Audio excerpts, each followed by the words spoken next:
পারেন। 3 শতাংশের একটি জমি অর্থাৎ 2 কাঠা তো হয় 3 শতাংশ জমি, আর এদিক দিয়ে যাবে 10 ফিট একটি রোড, 10 ফিট একটি রোড এদিক দিয়ে যাবে।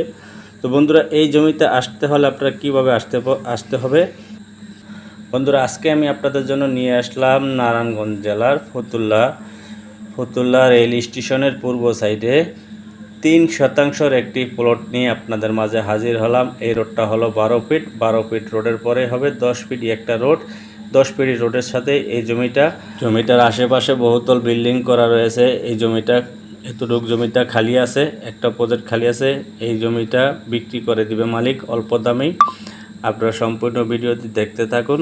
বন্ধুরা, এই হলো 12 ফিটি রোড আমি শেষ করলাম। এই পর্যন্ত আসবে 12 ফিট রোড, এখান থেকে যাবে 10 ফিটি রোড, ওই জমি কোনা পর্যন্ত 10 ফিটি রোড যাবে। পুরো প্রজেক্টে খালি বালু দিয়ে ভরাট করা হবে। যে ভরাট ছাড়া নেবেন সে কম দামে পাবেন, যে ভরাট করে নেবেন তার জন্য দাম বেশি।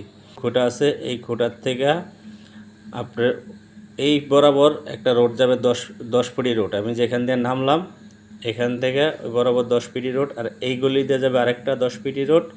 একবার ওই কোনার প্লট পর্যন্ত যাবে 10 ফিটি রোড। এই হলো আমাদের বাড়িটা। এই যে বাঁশ দিয়ে সীমানা দেওয়া আছে, এতটুকুর ভিতরে হলো 3 শতাংশ একটা জমি। বন্ধুরা, এই জমিটার আপনি নিতে পারেন। এই জমিটার মালিক মূল্য দিয়েছে, 3 শতাংশ জমির মূল্য দিয়েছে 30 লক্ষ টাকা। প্যাকেজ 30 লক্ষ টাকা হলে এই 3 শতাংশ জমি আপনি নিতে পারেন। অর্থাৎ আশেপাশে ভরাট জমি আছে আপনার 20 লাখ টাকা কাঠা। তো খুব কম বাজেটে এই জমিটা মালিক ছেড়ে দিবে, তার সমস্যা